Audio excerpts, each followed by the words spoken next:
Welcome all. This is episode 2 of Percolating Collaboration by Revizto. I'm really pumped to be here today with Alex Belkofer from McCarthy. I'm Jason Howden from Revizto. I'm the Chief Innovation Officer here to champion collaboration around the world with our customers and colleagues and peers within the industry. I'm really excited to be here. Pause. What's your role? My role? Yeah. You can say Senior Director, Virtual Design and Construction. I had the great pleasure to meet Alex at Rev Up 23 last year and to also visit one of his sites. So I'm really looking forward to this conversation, Alex. I really want to know a bit more about why construction, what drives your motivations, why digital, and just tell us a bit more about what I saw firsthand in one of your amazing construction sites in St. Louis. Absolutely. Well, Jason and everybody, is glad to be here. Always a pleasure to be working with the Revizto team and excited for the conversation around percolating collaboration. Well, where to start, Jason, right? I mean, there's so many things that we can talk about. Maybe I'll kind of speak initially to kind of my passion and where I see kind of our digital transformation energy going at McCarthy. So for those that I have not met yet, so my background primarily was founded in construction operations. That's how I began my career coming out of college.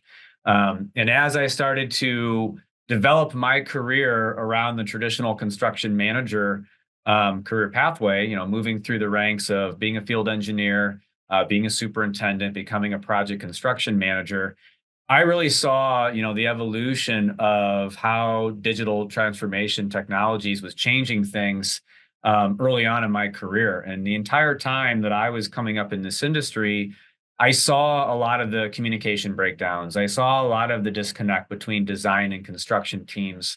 And with my architectural and construction management education, I really started to kind of stitch together that combination of technology and traditional means and methods and trying to figure out ways that we can enhance, project delivery as a whole. So that's really kind of where the industry has led me to today in my current role at McCarthy, is trying to drive our digital transformation strategy from a virtual design and construction standpoint, and really weaving together the processes, the best practices, the traditional and more modern approaches of how designers work together with construction management professionals, how our trade partners are involved, what do owners really want at the end of the day, rather than just a set of final drawings in a building.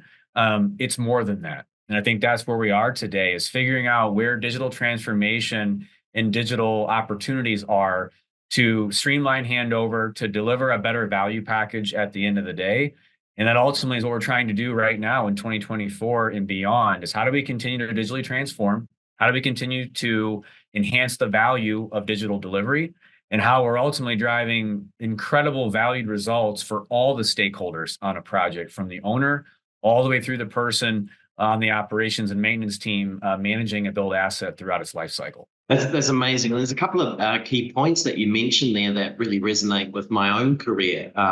This connection between the physical build, but also you mentioned that you have an architectural background, and I went from a family of contractors into architecture, and that was a challenging journey in my own right, with my father as a builder and a owner of a building company, seeing his son depart to the other side, so to speak. I'm keen to hear your thoughts around the value of understanding that architectural overlay, the architectural heritage, and it's perhaps a pun intended, in percolating collaboration on a construction project. So many stakeholders are involved in bringing a single construction project together. What kind of influence for the next generation who are thinking of being an architect, or the role of the future of a digital architect? Are we virtual design managers in the future?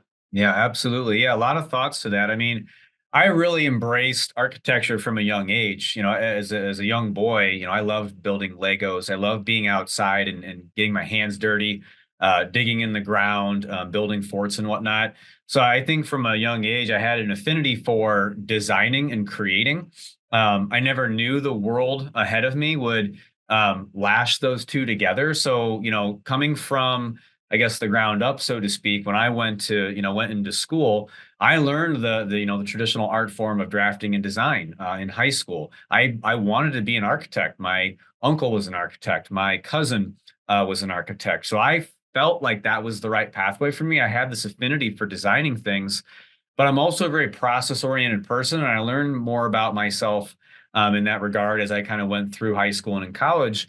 And I recognized this opportunity of being a builder didn't mean that you had to let go of the art and the aspect of design. It really was having a deeper appreciation and understanding for it. So all of my college education, I loved and embraced, the architecture discipline. I had great professors at the Ohio State University, my alma mater, and I learned a lot from them on the architectural studio side. But then I took all the construction management courses and had a really deep appreciation for the build side, the rigor that's needed in producing a schedule and making the design constructible and buildable. And so I leverage a lot of that on a daily basis to speak to my design partners as if I was still one, to speak to my build partners and get them to understand the design side.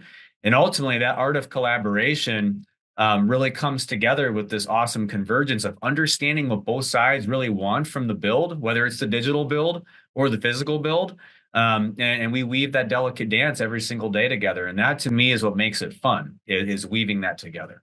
100% resonates with me, and I love the way that you talk about the art and the craft. I think the art, the creative, the ideation part that sits in the design space it is really important. But we can't lose sight of the craft of the craftsmen and women that are out there on construction sites around the world that realize the artwork that is in these technical drawings that bring these beautiful buildings to life. So, Alex, when I was with you in North America in St. Louis, I visited one of your amazing sites. I think it was a hospital. I came on site with you and the team, and one of the things that set me back a wee bit and took my breath away was there was as many digital computers on desks in your site office as there were water coolers and hard hats. Like, wow, what a thing to see, coming from New Zealand right into the middle of America and seeing all of this digital technology in the field. Can you tell me more about McCarthy and what you're doing and how you're using digital tools? Sure. Well, digital transformation has been, very intentional here for us in recent years.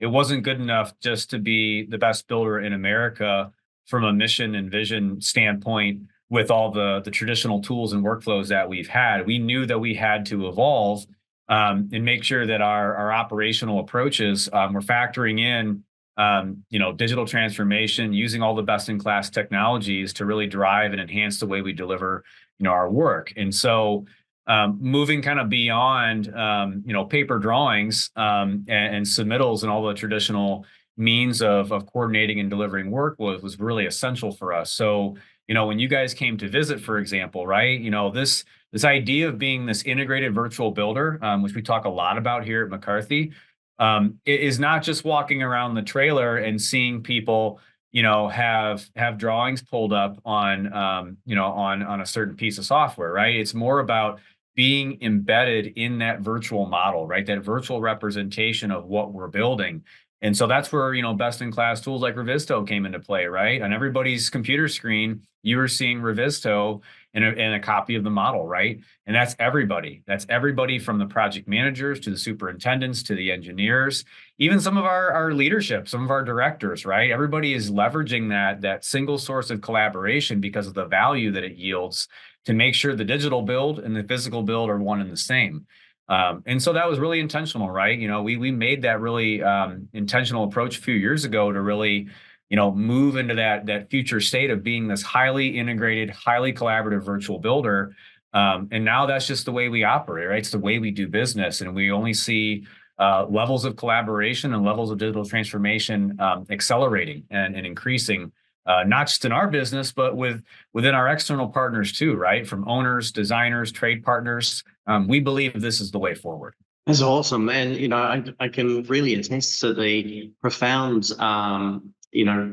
relationship between the digital and the physical that McCarthy team, when I spoke to them, I spoke with several people at different levels within the organizations, and they all, resonated with that, And maybe in your words, that prototype, that virtual prototype, and being able to see the future before they go and construct it in the real world. Thinking about that, where do you see the world going in the world of construction?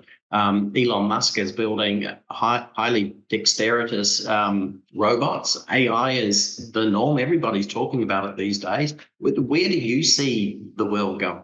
Well, I definitely see our world of design and construction continuing to leverage these newer emerging technologies, without a doubt, right? Innovation is going to continue. Do I see, robots and AI completely replacing some of the things that we do? No, actually, I don't. I think they're going to enhance the way we do things, and they're going to refine the way that we do things. And I think it's actually going to be more important than ever that humans and AI and these technologies are more interconnected, because ultimately, at the end of the day, we still need human interaction with these technologies, with these workflows. We still need humans at the end of the day to be the ones driving the decisions, driving how we actually go about executing it. So there's going to be, I think, an important marriage between the two going forward, and really being truly connected at the hip to leverage them in the right places at the right times.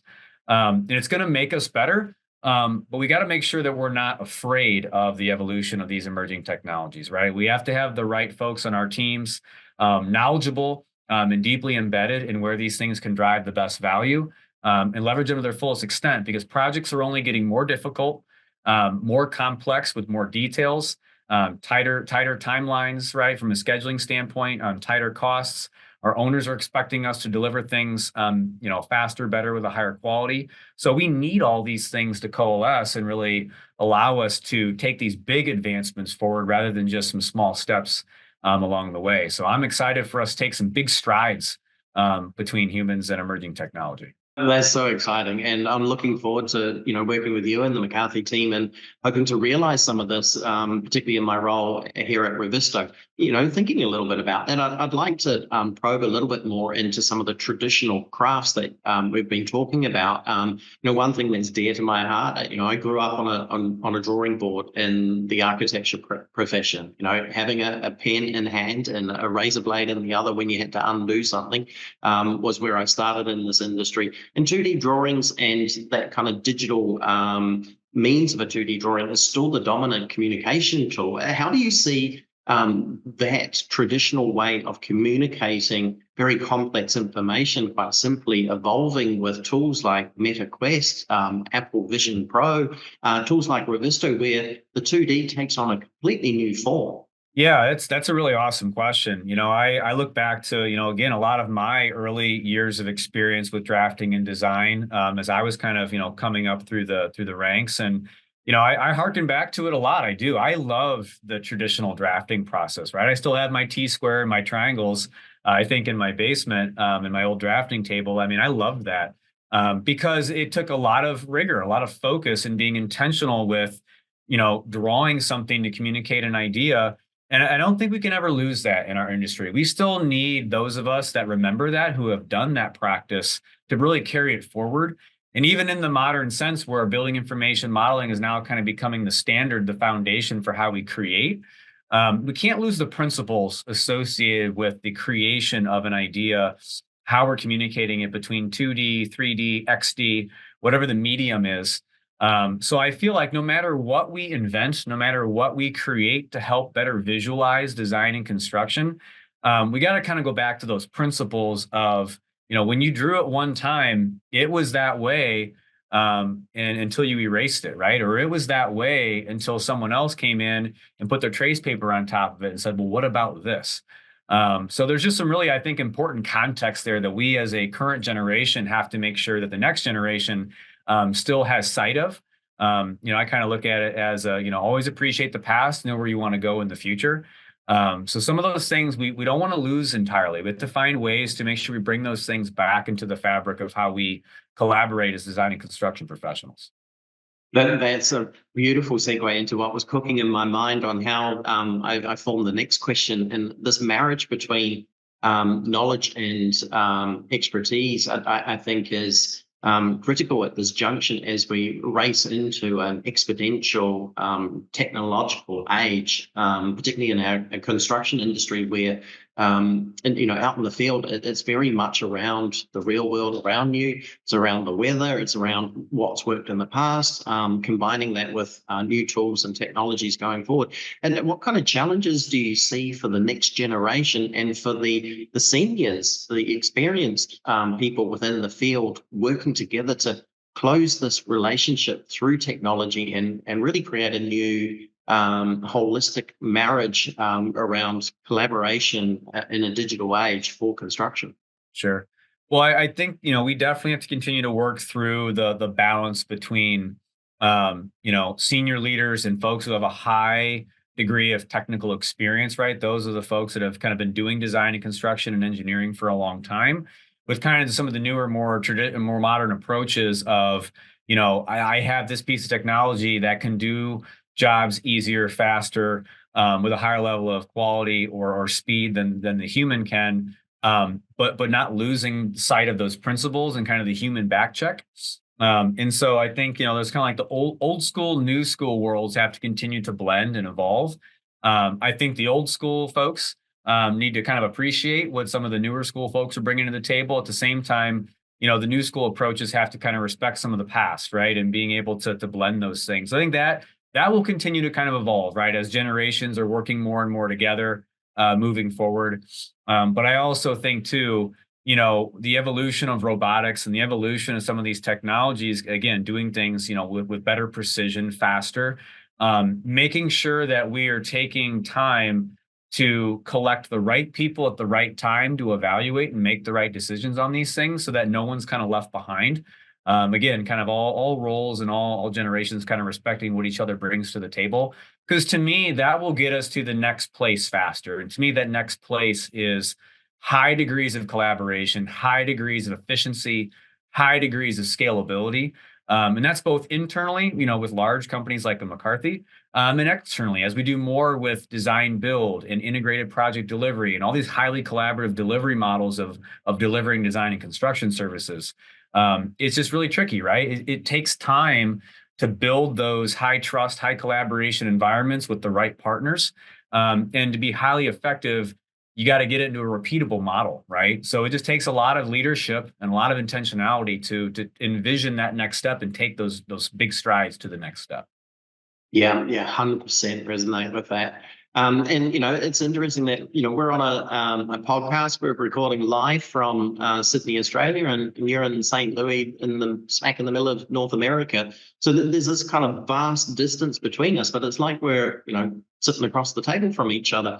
Thinking about the opportunities that we have to collaborate, and the trial run that we had at global collaboration with COVID, when it forced us all into working remotely and collaborating in a digital space. How do you see opportunities from those lessons learned evolving, where maybe we can bring parties together on a more global scene and learn lessons from maybe New Zealand, my home country, and share that with people like yourself in North America and vice versa, so we can move the whole globe forward in the construction sector and really play a role for combating, say, climate change or something. Yeah. Well, the great pause of 2020 when the pandemic arrived, it really required everyone to take that step back, right? And really examine the landscape that was ahead of us, which was no longer were going to be the days of just walking into the office and having a highly collaborative meeting, right? We had to re-envision how we were going to do that while being, largely disconnected, largely not able to do the things that we, kind of take for granted some days, right? Just walking into the office and setting up a meeting. I think it actually would be really healthy for us to pause more often before the next big pause, if you will, and challenge ourselves to think about future challenges, right? As it relates to, should the same type of global event happen again? Or, for our organizations, right? If we're entering a new market or if we are looking to do more work abroad, right? What would those challenges be and how would technology help us solve them? Because to me, that's the level of innovation I think that we need going forward, because innovation should never stop, right? We believe that it's cultural here. at McCarthy, just like our integrated virtual building, initiative is cultural. So to me, those things have to start embedding themselves in the what if scenarios. And I think it would be a really healthy practice for more organizations to kind of intentionally think about those things. Because to me, then you're reevaluating kind of the rules of engagement on a more regular basis, right? And that I think can really spur a lot of innovation and collaboration to occur just by having some of those conversations. I think it's a great opportunity for us as an AEC industry to really be ahead of what's next and not try to play catch up once the next thing arrives. Yeah, yeah, you're absolutely nailing it there. It feels like the AEC industry has been playing catch up for a very long time, but I also am very passionate and confident that at this junction, we're on the precipice of a real big, leapfrog, and out to the forefront. The built environment enables everything from the internet to putting rockets into space. And I think by talking about it openly and collaborating in this way, we can shine a new light on the built environment and use it as a symbol for moving forward as a population, a global population. So thinking about some of that, and I know that you've got a really interesting panel conversation coming up with some amazing speakers from around the world. What are you thinking about when you're pulling together a panel for RevUp24? What inspires you to get people together and just really kind of have these conversations and push forward? Yeah, well, many people who I converse with and who know me know that, while I love the technology, right, I love to geek out with what technology can enable us to do. I'm really, really focused on the cultural aspect of embedding this virtual approach into just how we do business, right? Because to me, without that, it could be an uphill battle for construction technologists, people in the BIM VDC roles, people trying to do digital delivery, but not being heard by their peers or their partners or external entities that aren't quite grasping what we're after. So to me, the closer and closer that we can get to just normalizing and embedding digital approaches in project delivery as a whole is what I think is the big shift, that big leap I talked about that we need in this industry. So for me, when I was thinking about RevUp24, I wanted to kind of take a step outside of the technology and draw a parallel between what does a highly collaborative project approach look like with some really highly collaborative best-in-class tools like Revizto. So to me, the panel that we forged with my good friend Brian Skirpak at Design Build Institute of America, DBIA, was this like perfect marriage between design build as a delivery model and a mindset, and Revizto as a highly collaborative tool that enables that highly collaborative delivery and mindset. And so those two things coming together, if you're coming to RevUp, you're going to hear it live. If you're not, you should be. So find your way to RevUp if you still can. But I think that conversation is going to be fantastic. I'm super excited to have it with the other AEC partners that are going to be on that panel with Brian moderating. And to me, that's really what I think we need more of going forward in 24 and beyond, is that highly collaborative approach. And how do we do that as industry stakeholders the best way as possible together? Yeah, and I think you're touching on something that is dear to my own heart, this idea of collaborative culture. Thinking about some of our industry peers and partners out there in the world, if you're struggling to change the culture within your own organization, what kind of tips and tricks or where can you go to get that kind of support to make this collaborative cultural change to enable technology within your organization? How was your journey in that space? Yeah, I mean, culture eats strategy for breakfast, right? That's what a lot of people say. I've really believed that over the years. For me, Jason, I've taken a lot of time with industry peers and mentors talking about this, and I think it's this idea of a community of practice, right? A community of people that believe in the same things, coming together on a regular basis that will get us there faster. The old days of BIM Forum here in the United States, I hearken back to those a lot too, because that was that community of practice, that community of digital builders, designers, ideologists, if you will, that really were kind of trying to set this new era forward.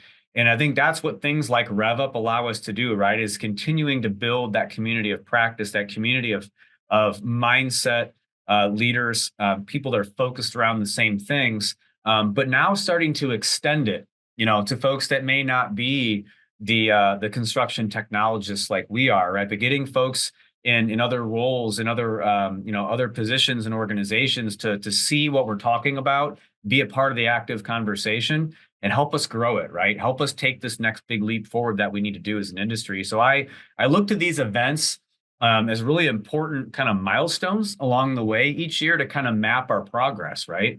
Rev Up is one. There's lots of other types of events that happen. So we got to continue to get people to be at these events in these communities of practice to keep enhancing and moving the mindset, moving the practices forward, so we can get to where we want to get to. Yeah, 100%. The thinking a little bit more about that, and the aspiring next generation. And I think often about my two sons who are now young men, and then back into the early days when they were tinkering with Minecraft and having a collaboration conversation at opposite ends of the house, sometimes with laughter, sometimes with the opposite to laughter. But I could see in their young eyes and minds that they saw this digital medium as normal. Are you seeing that in North America too, with the next generation coming through, that this digital world is the norm?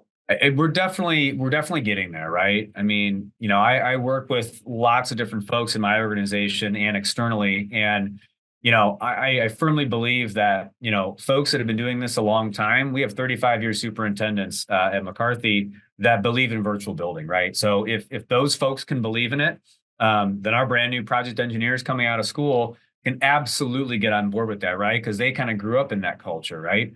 So we have kind of all walks of life, all levels of experience, believing that these digital means of doing business is really being embedded now in how we pre-plan, right? How we get the physical build right.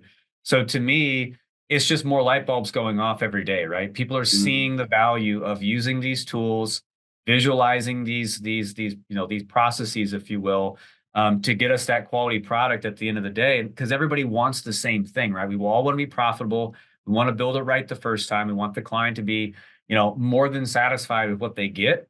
And so as long as everyone can draw the correlation between how these tools get us there faster and better, it's a thumbs up, right? It's a win-win for everybody. The trick is just making sure that it checks all the value propositions and boxes for everybody, right? And so that's what we have to really get good at as design and construction practitioners and partners, is making sure that everybody's conditions of satisfaction are verified and executed. Yeah, fantastic.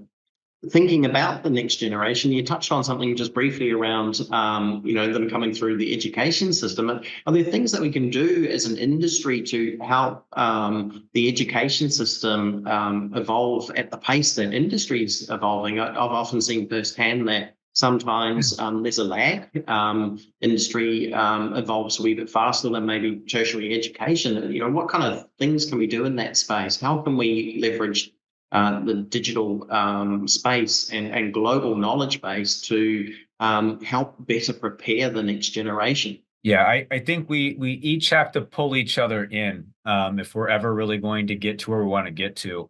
I still serve on my alma mater's Construction Management Advisory Council. So I lean in there, really try to bring industry into the classroom, right? Making sure that we're having a connected experience with our students.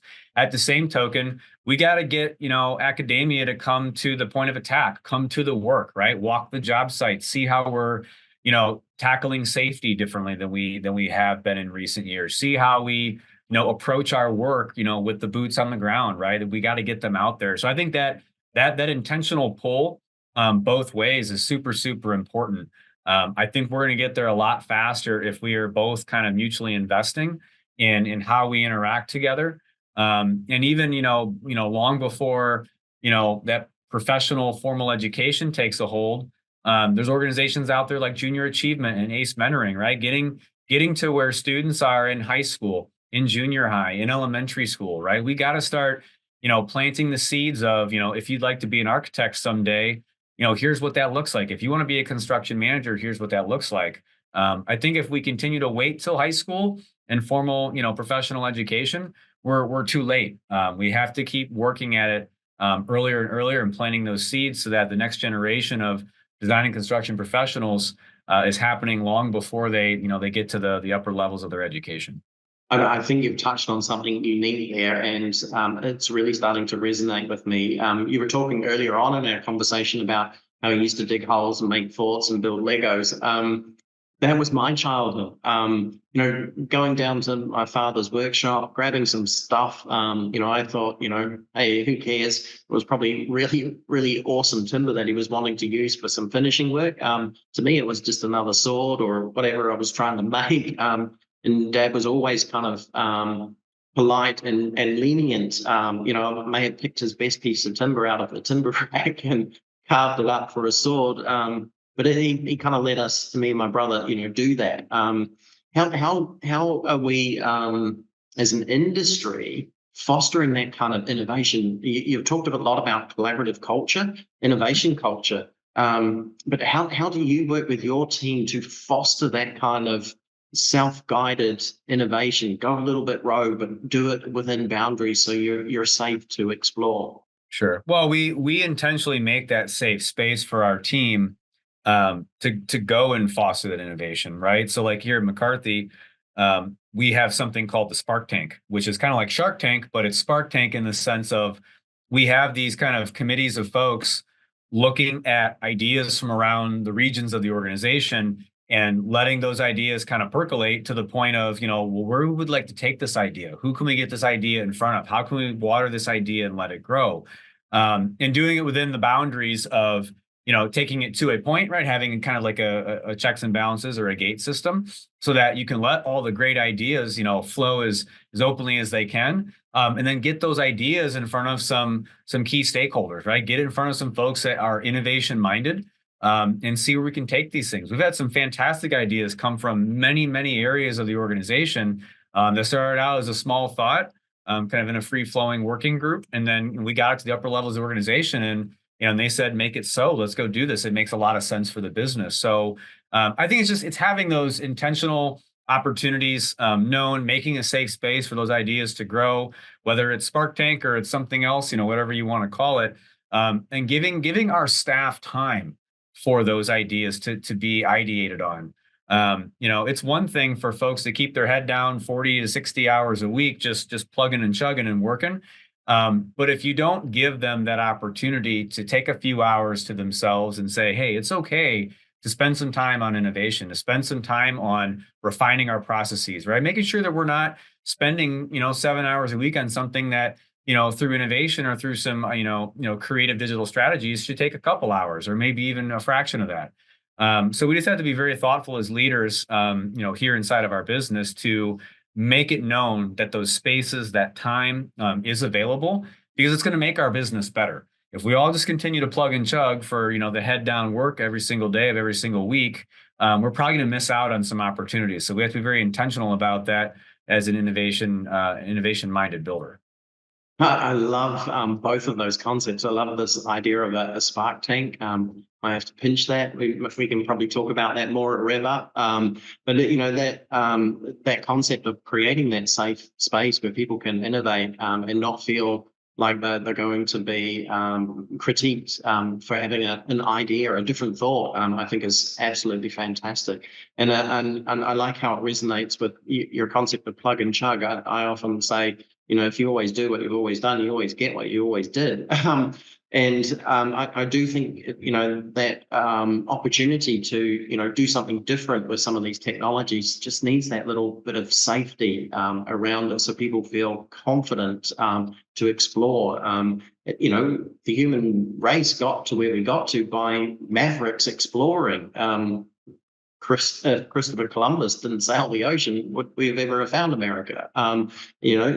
You've got to only look back to history, as you've said earlier before that, look to history to look to go forwards. And I think you're onto something. So let's talk more about that one at Rev Up. So just thinking about the next step. So what's top of mind for yourself and McCarthy in the next, let's say 24 months? And it's too hard to predict where to be much further than that at the pace technology is moving at this point in time. But, what's top of mind for you and McCarthy? Next 24 months. Well, I would say for us right now, everybody loves a good buzzword. And we oftentimes tease ourselves around the idea of the digital twin, because it's been such a buzzword in the last couple of years, but it's very real from a conceptual standpoint that we fundamentally believe that our owners really want something better at the end of the day than just a set of record documents in a building, or the build asset. They want more data. They want the ability to do more with what we are providing them. And since we collect so much data throughout a project's life cycle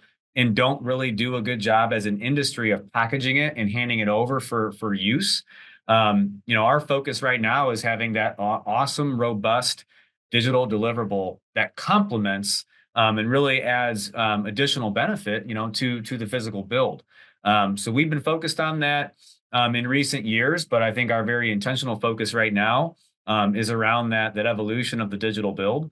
And so I'm really excited to be working internally with a lot of my partners and externally with a lot of the partners that we work with every single day in the owner, design, and trade partner communities to really, enhance that digital deliverable, enhance that digital delivery. Because to me, that's where everything is going from a data perspective, right? It is a world full of data now between all the technologies that are out there in our daily lives. So everybody wants data. Big data has been a conversation for a long time. So kind of pick your buzzword, but to me, having that robust digital delivery approach and deliverable is where we should be going as an industry. Oh, bang on. And let's talk more about that in some other conversations as well. I would really like to really materialize that for you in the next 24 months as well with the work that we're doing here at Revizto. My role as Chief Innovation Officer.